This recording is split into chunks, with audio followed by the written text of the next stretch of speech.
I'm glad you're here. This is great. But I'm happy to be here. I really like Toronto. This is such a phenomenal film, honestly. I can't say enough good things about The Brutalist. It is a remarkable piece. Yeah, thanks for having me. I would love to know, Brady, why brutalism? This isn't, this is an very specific art form that you chose. I mean, for a variety of reasons. I read a book early in this process called Architecture in Uniform by Jean-Louis Cohen, who's one of the great scholars of 20th century architecture and design. And Architecture in Uniform was about the sort of intrinsic link between post-war architecture and post-war psychology. And so for that reason, it felt like the best visual allegory for this, to sort of encapsulate this character's trauma that he's working through. It still is such an incredibly controversial style of architecture, and it's something which I think is frequently misunderstood.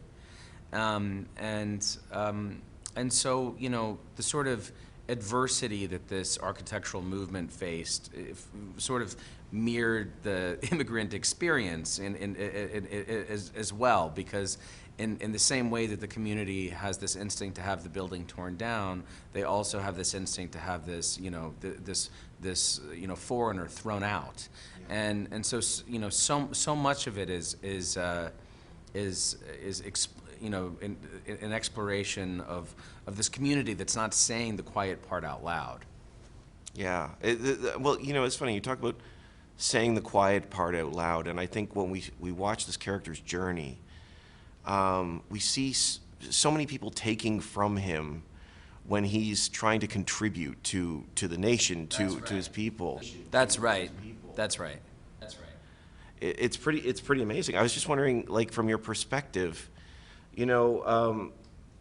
what do you think it takes to recover the soul of a country? Because it feels like this is also a story of not the immigrant experience, but also how they've been treated in the U.S. Yeah, no, that's absolutely right. I mean, I have never understood, why so many feel so entitled to a location that they, happen to be born in. We're all immigrants. We're all from somewhere else. If we go back, a couple of generations. I mean, I find it really, that entitlement I find really perverse, actually. Obviously, with the inauguration in January, I think that this is really top of mind. But unfortunately, this is a theme that will probably never not be relevant. I mean, it ebbs and it flows, and sometimes the pendulum swings, a little further in one direction. But I think we have to brace ourselves for the next 5 years. Yeah, this is what it feels so timely as well, certainly with everything that's going on.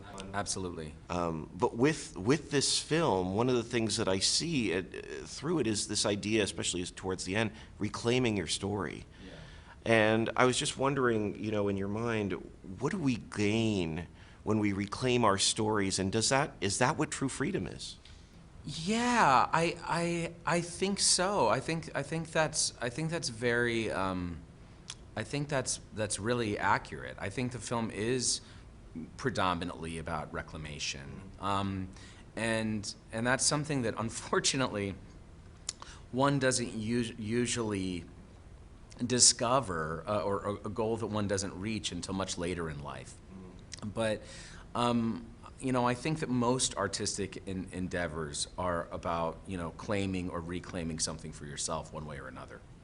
Yeah, because I mean, we see with these characters, there's this real tension in this: who owns the story? Yeah, that's right. Yeah, that's absolutely right. And I mean, the entire film is about the tug of war between art and commerce, and it's an interesting question, because like who gets the tie break? Is it the person that's paying for it, or the person that's been entrusted to actually conceive of it and erect it? Yeah, absolutely. Just wondering too, this comes up in the film, do you think it really is about the destination more than the journey? I definitely do. Because the reality is that, you know, the 7 years of uncertainty and sleepless nights, and you know, it was very traumatic to make this film. It's traumatic to make, you know, most films, and you know, for me, the only thing, you know, I get out of it is that it exists, and I think that, you know, I'm frequently frustrated with when someone tells me to look at the glass half full, because, you know, it's also half empty. You know, honestly, this film has so much to say. Like I said, it's so timely. It's just an absolutely incredible piece.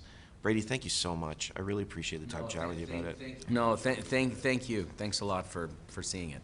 Honestly, it's remarkable. I really appreciate it, pal. Have a great day. Don't worry,